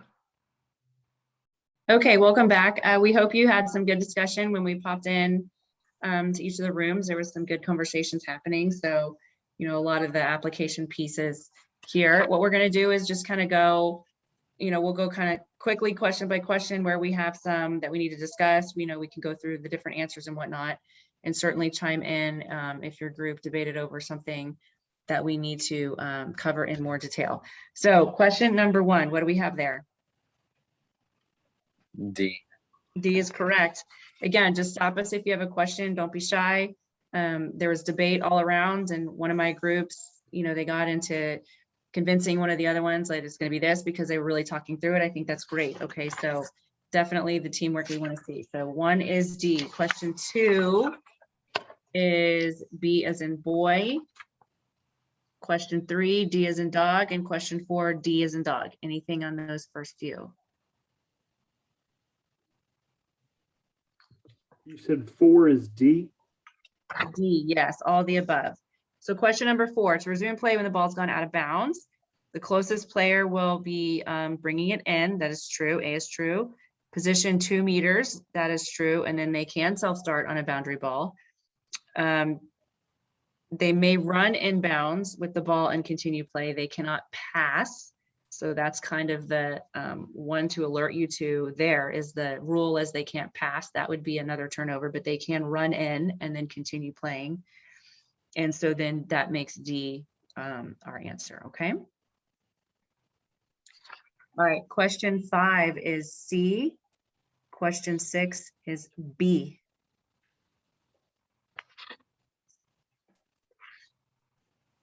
Seven is D. 8, A. 9, D. 10, B.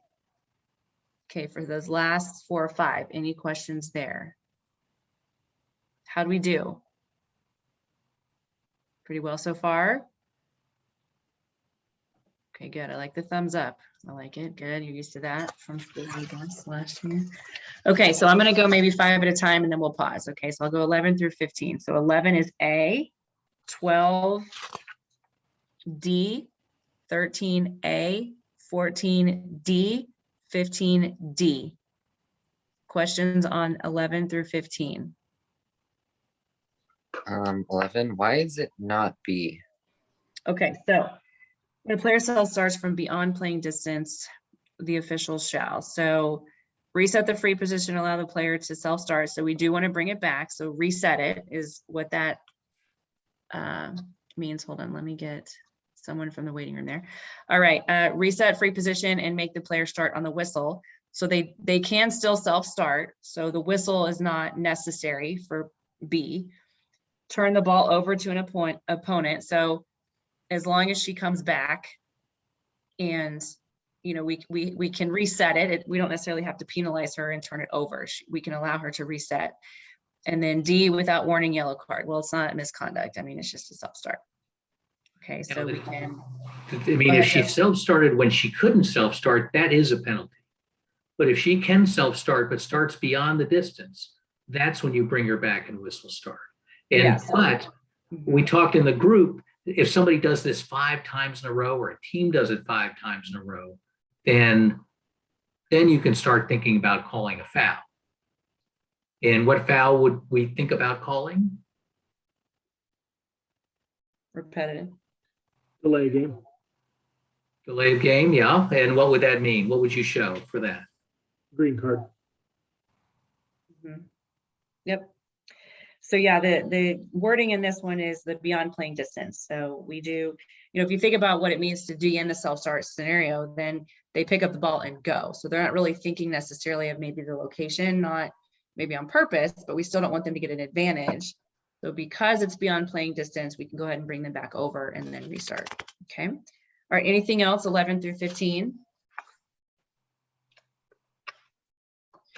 16D, 17D, 18C, 19D, 20D. 16 through 20. Questions there?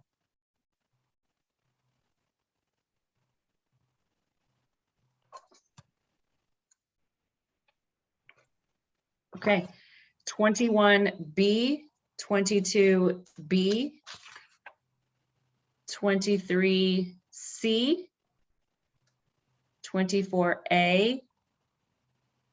Those are true false. You might not have gotten to those. 25A. Let's look at 23 though, actually.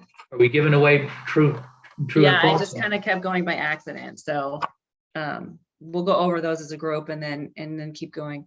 So question 23, let's just take a look at that. So which one is not an automatic yellow card? And I only want to talk about this because oftentimes we use the word or words dangerous shot, but that's not really what we mean. But if you're using the words dangerous shot because that actually is a foul, then you can't card it because that's not applicable, right? And so you just need to be ready. If a coach knows the rules and you say dangerous shot and you throw a card, they might come at you and be like, well, that shouldn't be an automatic card. So why are you, doing that? So then you could just go back and tell them, language of the rules, I meant to say dangerous propel because the ball did this, or whatever, just to keep that in mind, because a lot of times we default to dangerous shot because it, yes, is dangerous, but using that terminology is an actual rule and it's a different rule that is not an automatic yellow. Okay. But dangerous contact, yes. Dangerous propel, yes. When the ball propels, it doesn't have to hit someone. Remember, it just has to be dangerous and like, without regard to the players on the field. And then dangerous follow through, also automatic card, but again, doesn't have to hit someone. Okay. But you could be following through, right by the sphere or something like that, and in no regard to the position of that player. Okay. All right. So yeah, dangerous shot applies really to a shot on the goalie. On the goalie, Is yes. a play with the goalie. So that's why it's not a yellow, but it is a foul. So 24, let's go over this true false. So white shoots on red and misses. When the ball crosses the end line, white 10's body is inbounds and closest to where the ball goes over the line. White 10 may come in, pause, and self-start closest to where the ball without any instruction of the official. So on a boundary ball, do we have to necessarily blow the restart? We do not for the whistle. Okay, and that actually kind of came up on that multiple choice a little bit earlier that we discussed. So as long as they come onto the field before throwing the ball, then, that's fine too. They can run on, they can come in, settled stance, and then go. I mean, they could wait for a whistle, but why would they? Because they're just delaying, the game and the fluidity of the game. They could. So we wanted to go quickly. So if you see them pause and look at you, then go ahead and blow your whistle to start it. But certainly how this is laid out, they can go on as they would here, and it's true. Okay, 25. During an 8-meter free position in the CSA, defenders are entitled to the hash mark adjacent to where the ball is placed. So this is right out of what we discussed, right? The defenders can get on either side of the ball carrier in the 8-meter, okay? We'll skip 26 for now. 27E. 28 is a true false. 29E. 30 C. 31 C. 32 D. 33 C. So we probably did any group get this far on their own? Okay, so any What was questions then? What was 29 and 30? 29 is E and 30 is C. Okay, so let's take a moment. I skipped the true false for now because we want to go over the scenario ones as a priority. But any questions up through, I go through 33? I have 2 questions. First, Sure. what was 32? 32 is D.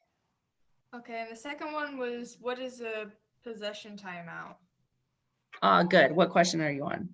Which one was that? 30. Or is that just, which 30. one? 30, okay. So possession timeout is calling a timeout when it could be live in the game, and as long as that team is in possession, then the coach can call the timeout. And so you just tweet, call your timeout. You need to make sure you know where the ball is, but remember with free movement, you don't need to have everyone lay their sticks down anymore, because when they come back on the field, they can move anyway, but you do need to know where the ball is. So you might want to have her leave her stick there, or at least leave the ball there and one of the officials standing by it. So you know when she comes on, where the play starts again. But possession timeout is calling timeout live during the game. As long as the team is in possession, they can call a timeout. I'm gonna add to that, on a possession timeout, when there was if there was a foul set up, those two people, the ball carrier and the defender, will leave their stick at that time. True. So you want to set up the penalty first, then call your timeout. Maybe you heard the coach say it. Okay, yes. Finish setting up how your foul is going to be administered, call your timeout, and then leave those two player sticks on the field so you know where to restart it. And those two players have to come back on, right? Isn't that the case, Linda? Like those specific players, because of the penalty, have to come back to that position. If it's a timeout just on the fly, then just the team can come back on as long as the ball's in the same spot. But for example, say we have a foul called and it's a free position with a whistle start. Can either team call a timeout at that point? If it's just a stoppage of play, essentially, is So that stop it. So white is fouled, and it's going to be a free position from the center hash on the 8. Red's 4 behind. Can red call, while the stoppage of play, can red call timeout, even though they caused the foul? No. because they would have I- to be after a goal. Otherwise, would be the only other time they could call a timeout. Right? Look at Joe coming in hot with the examples. I have a question on 32. Great, let's look at 32 then together. Okay, go ahead. So for my group, we got A and C, because for B, isn't it supposed to be 4 meters behind, not 2? Why would it be 2 meters? Okay, let's see. So white 9 pushes blue in the midfield, officials with. Ooh, yeah, challenging. the Okay, teacher. okay. I like Good. it. But good question. Starts Good when. question. Go, So- Joe. Go, Joe. Go, Joe. Okay, so now remember, the player can choose to self-start at any time. We're in the process of positioning the second player. But if you're in the process of positioning the player and she's not yet 4 meters away, the player can still self-start. So she could wait and make you finish positioning the other player. But if she chooses, she can take off anytime, even if the player's a meter away, even if the player hasn't been put behind. If the player chooses to start, that's her call. So that's why you say, well, gosh, shouldn't it be 4 meters? Well, with self-start, it could be any distance. Now, the caveat is think- that, go ahead, Linda. I was gonna say, I think the key word in B, why it's not B is, oh wait, Only why it is B as well is because it says only. 2 meters. Yeah. Mhm. Now, also kind of with the high school game, like it's different at college. With the high school, they're supposed to be settled. So as long as the person with the ball is settled, they don't have to otherwise then wait for the other persons to get behind or 4 meters behind or wherever behind. They just have to show that they're going to pause and then go. And Joe's right. They can wait on that player. They could not, they could keep going or whatever. Yeah. Yeah. So, I mean, it doesn't matter, even if the player was 4 meters in front of them, if they chose to start, they could, while you're trying to set up the foul. Good question. Okay, we got to what, 33? Is that where I stopped? Okay, so 34 is D, 35 E, 36 C. Let's take a look at these before we move too quickly, since some of us didn't get this far. So let's look at 34 together. When is it legal for a coach to ask for a stick check? Okay, any stoppage of the game clock, following the winning goal in overtime, and then after a goal during a team timeout. Okay, so they can ask during any of those times. So essentially they can't ask on the fly, right? It would have to at least be a timeout. And sometimes that's come up, I think, in some of those higher level games, the coaches will be like, stick check, and we'll be like, well, you have to call a timeout. You can't just call it on the fly and have a stop play for that. Like, play has to already be stopped. Okay. What's the answer to 33? 33 is C. What was 26? I mean, 36, sorry, 36. 36 is C. We're going to talk about this one also. 35 mandatory cards. I think that one, you guys can get that on your own.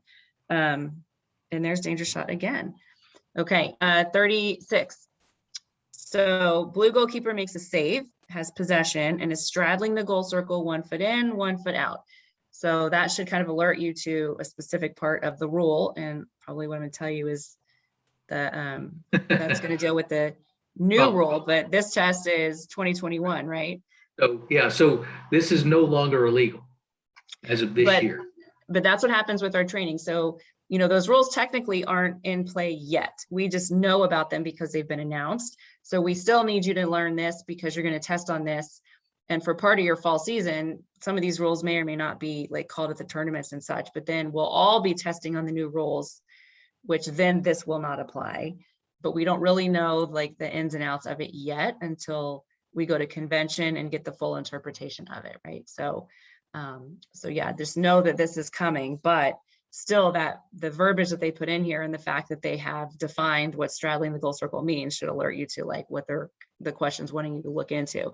So red number 4 approaches to play defense, and in order to protect the ball, the goalie steps back into the goal circle. So by the rules as we know them now, until this change comes, she's out and then in, okay? And that is illegal. So what's going to happen is she's going to lose possession. So remember, we're looking at C. So the ball, because it's going to the dot, what does that mean? Where is the ball?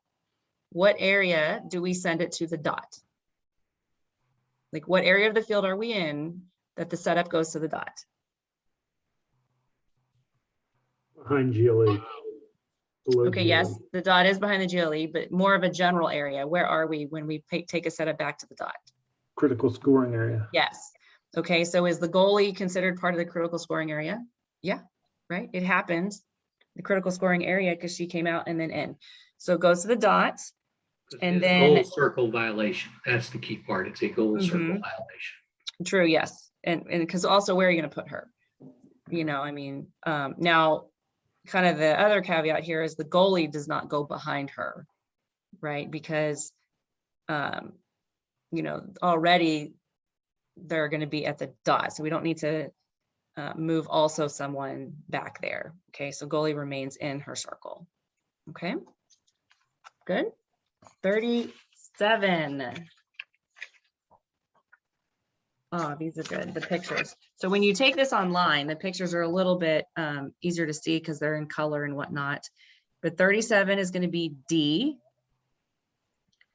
38, the penalty zone.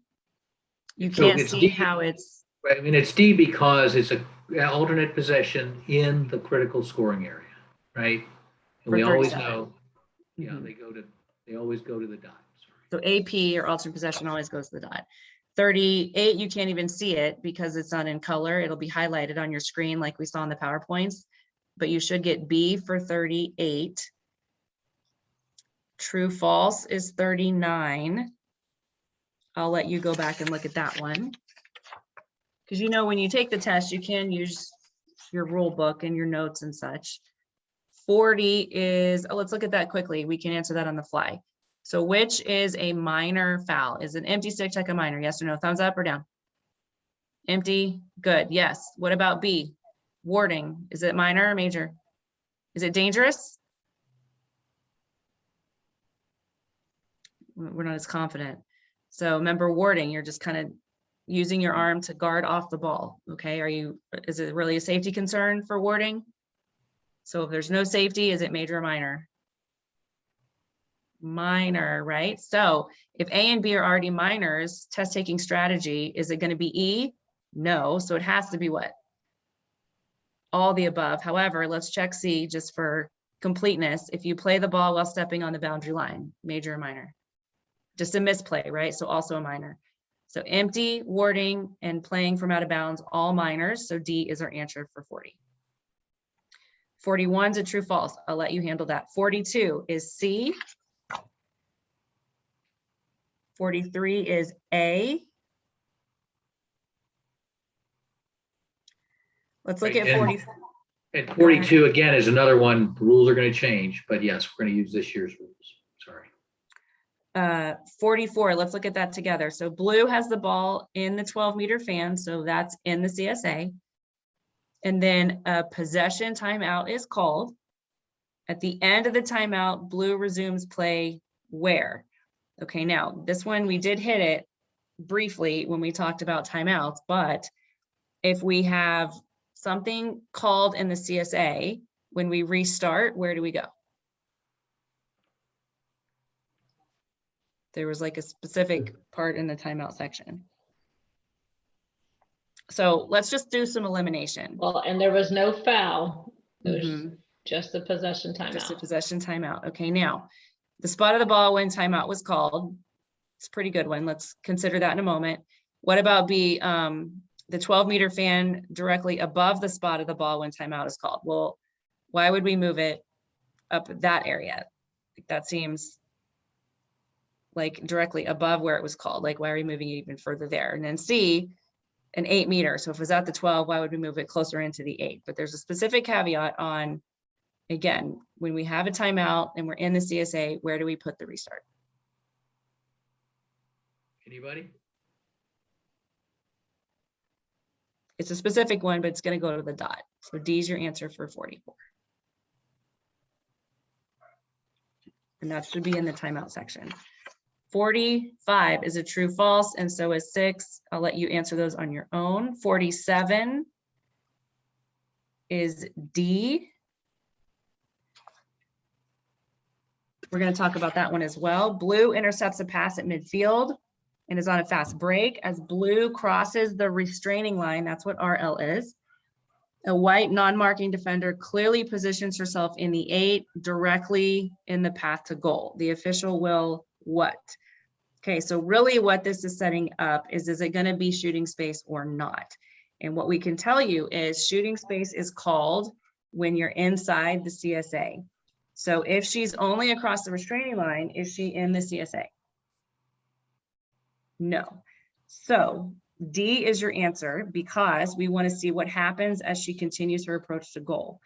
Now, where shooting space is called from the CSA, it can be called anywhere in the CSA in. 3 seconds can be called from the restraining line in. Okay, and a lot of times those two files work in tandem, because if there's a player who's not marking a player, a defender not marking a player, then she's wide open, and then shooting space is going to be coming in, oftentimes right with that call as well. So restraining line for 3 seconds, CSA for shooting space. 48 is D. 49 is a true false. I'll let you handle it. And 50 is B.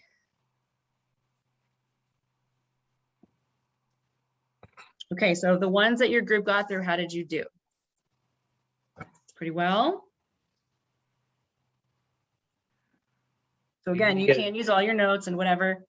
So we would encourage you to go ahead and, answer those few questions you have remaining, look them up or whatnot, and then go to your online submission and you can just flip through the exam, and enter your answers. And again, there are multiple exams. This is the hybrid exam, and it's the combination youth and high school.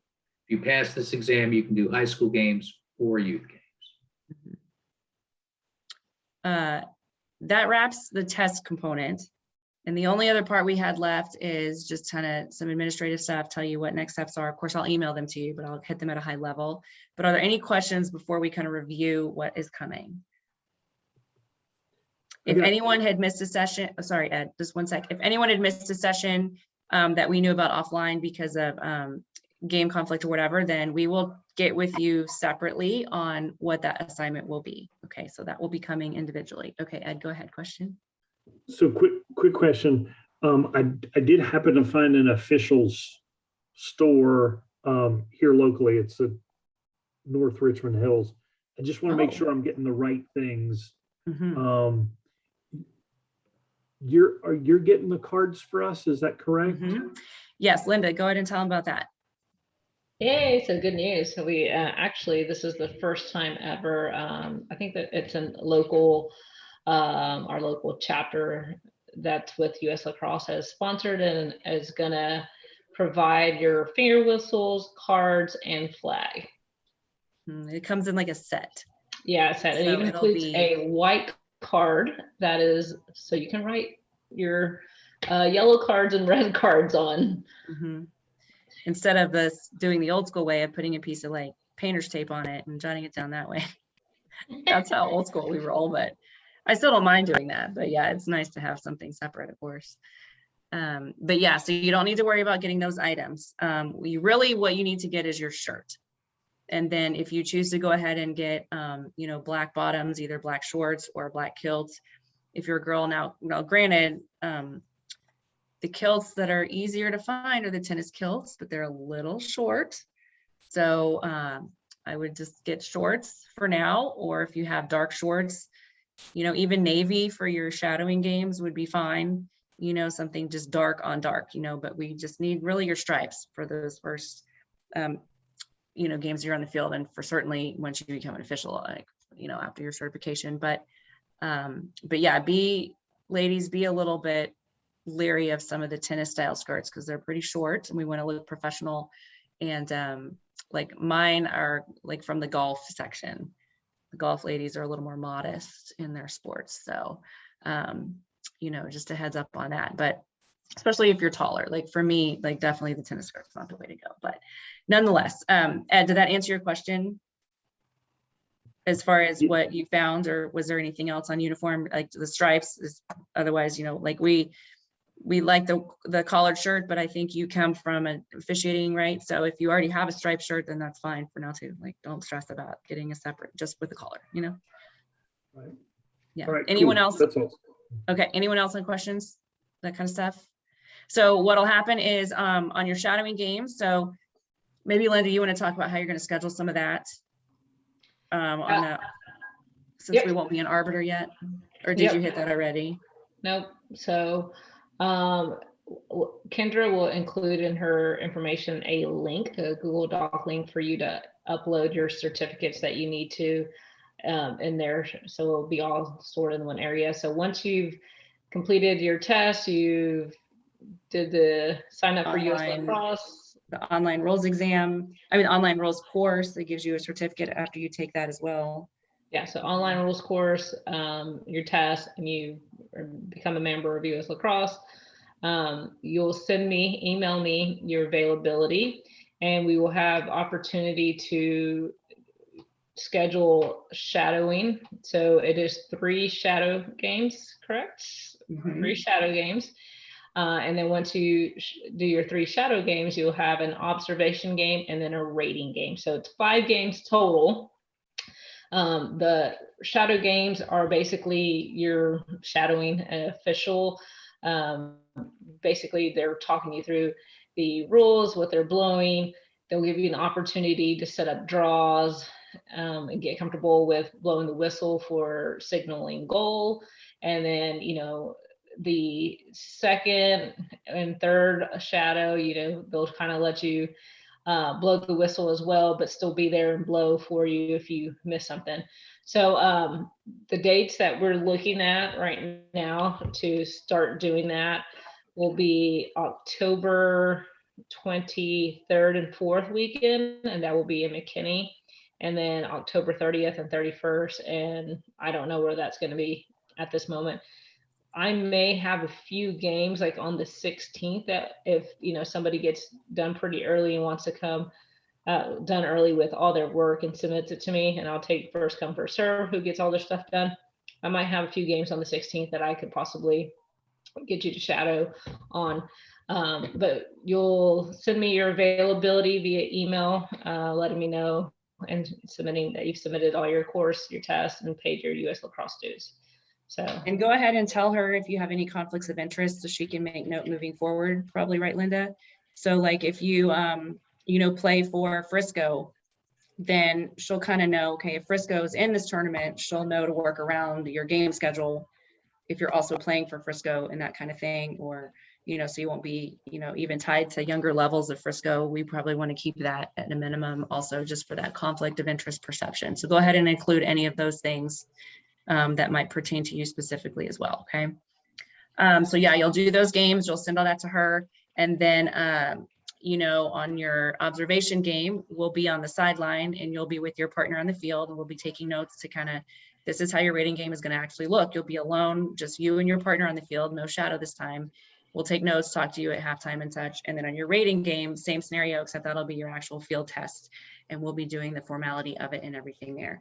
Now, your shadow games, again, we want you to be as dark as you can, dark on dark. If you don't have your stripes yet, that's fine for your shadow games, but at least have your stripes by your observation and rating game. Okay, so if you haven't had a chance, depending on how quickly some of these kind of days materialize, sometimes it happens easily with people's availability, and sometimes it takes, both weekends to get it in. So just keep that in mind. You want to go as dark as possible. Also, if you're playing in that same weekend, we don't want you to be changing in front of the teams on the field. Try to, go and do your due diligence and change into uniform separately, come out as an official, go in as a player, that kind of thing. Okay. So always so a lot of, on Go that, ahead. just sorry to chime in Mhm. on that. If you show up, 5 minutes late to your game because you were changing, that's fine. And if you have a game right after, just let whoever you're shadowing know that, hey, you need to leave 5 minutes early so you can go change back into yes, your you can go play in player's your uniform. Yeah, that's not a problem. Yeah. Now, you want to, okay, so you have your online course to take. You want to designate yourself as an official. Someone had emailed me, and I replied to that. Let me try to find Jewel, I think. Yeah. So, you want to make sure that you are designated as an official in the account. So if you have like a family membership, when you're an official and if something happens, we want you to be able to have the insurance, the liability coverage and such. So make sure that you do designate yourself and get yourself separate as the official component for your US membership. Okay, so just member services, go onto the site and email or call member services. Okay, no big deal. This happens anytime we switch from player hat to official hat and such. And then you'll take your rules course. All that stuff is under your e-learning when you do log in. And then you'll become a certified official, and that's it. Then Linda will put you in Arbiter, which she went over at the beginning, and you'll enter your availability electronically. And so when games come up, she'll already see who's available on such weekend and da-da-da. Clearly I'll be sending you a lot of information following this, probably in the next 2 to 3 days. Anything else, Joe, Linda, or any questions from the group on kind of the part moving forward from here? I put my email in the chat as well as the tournament dates coming up. And again, if someone gets all their stuff done before the 16th, I'll reach out to them personally and just ask if they're available the 16th to maybe hop on some games that are, like I said, have a couple one-off games that we have on that weekend. Mhm. Kendra, do we, and again, I may have zoned out there for a moment, they have to take the rules course along with the test, right? Yes, and that's part of your e-learning. And if you go back to that checklist, then you can, it should be listed there, right? Like the e-learning course, the rules exam, and then those are the certificates that we need you to include. So we know that you've done all these items, and then we can move forward in getting you on the games. Okay, that is your training essentially. Where can we find the resources for like the e-learning and the test? So once you sign in as an official, when you go to your account, it should have, once you sign in to the top right, you'll see 3 bars. And when you click on it, there should be an e-learning section. What website am I signing into? usalacrosse.org. I'll put that in the group as well. It's usalacrosse.com or uslacrosse.org, the old one, actually. Oh, you're right. I'm sorry. It was USA Lacrosse, uslacrosse.org, usalacrosse.com. Mhm. So usalacrosse.com is the new brand. And I can try to link it directly to the section, but you'll go under the officials and then. Actually, when you get to it, you go click on my account. And when you Yes. click on my account and sign in, once you sign in, it'll give you the e-learning option at the top right. That's true as well. Yeah, because when you go to the courses, even from the website, it wants you to sign in first too, so. And like I said, if you have a family that maybe one parent signs in for the group of you, then you just need to redesignate so that once you can sign in, you can go to your own platform to get your certification, official, blah, blah, blah stuff, okay? But that's an easy change. It happens all the time. So they should be able to walk you through that on the back end there. Anything else? Certainly, if you think of something off the call, you can email me, feel free to, or any of us, we can address any of those concerns, okay? And again, when you become an official, then you should get your rule book when the new rule books get printed, which sometimes they come in December and sometimes not till January. And then convention is in January when we get our rules interp. And our next formal meeting will be in January after that conference, when we will know how to interpret these new rules that we know are coming up for the spring season. Anything else? My computer is dinging at me. Anything else? You guys have been really good students, and with your attendance and everything, and chatting today, there was some good conversation with those tests. So hopefully that was helpful to get that knocked out. And now when you get to that, you'll just have to online submit it. So stay tuned for information from Linda and myself particularly, and shoot us any questions that you have along the way. We're here to help. So if there's not anything else, I guess you're on your way, and I will be sending out that info in the next couple days. Great job, guys. Really good. We're This is hard. dismissed. It's a lot of stuff. to cover. Thank you very much. Thank you. See Thank you you. this season on the field. Thank you. Yeah.